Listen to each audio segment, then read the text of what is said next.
हजरत सैलानी बाबांचा संदल व उर्स उत्साहात संपन्न। श्रीरामपूर येथील हजरत सैलानी बाबा दरबार यांचा 66वा उर्स शरीफ निमित्त 16 तारखेला सकाळी 11 ते 5 वाजेपर्यंत महाप्रसादाचा कार्यक्रम संपन्न झाला। हजारो हिंदू मुस्लिम भाविकांनी या महाप्रसादाचा लाभ घेतला। यावेळी यावर्षी रक्तदान शिबिराचे आयोजन देखील करण्यात आले होते। हजरत सैलानी बाबा बौद्धिक संस्था व नित्यसेवा ब्लड बँक यांच्या संयुक्त विद्यमाने हे रक्तदान शिबिर पार पडले।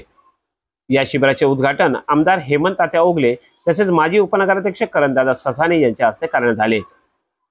या रक्तदान शिबिरात हजरत सैलानी बाबा बौद्धिक संस्थेचे पदाधिकारी कलीम बिनसाद व अबूबकर बिनसाद यांच्यापासून सुरुवात करण्यात आली। यावेळी संस्थेचे अध्यक्ष असलम बिनसाद यांच्यासह सर्व पदाधिकारी व सदस्य यांनी रक्तदान करून जनतेत सामाजिक कार्याचा एक अनोखा उपक्रम आपल्यापासूनच सुरू करायला हवा असा संदेश दिला।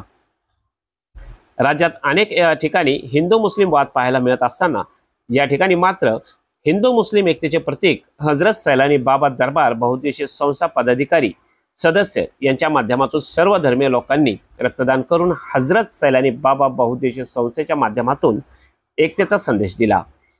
यावेळी सर्व पदाधिकारी सदस्य व येणाऱ्या भाविक भक्तांनी रक्तदान करून कार्यक्रम यशस्वी करण्यास सहकार्य केले। तिरंगा न्यूज साठी असलम बिनसाद, श्रीरामपूर।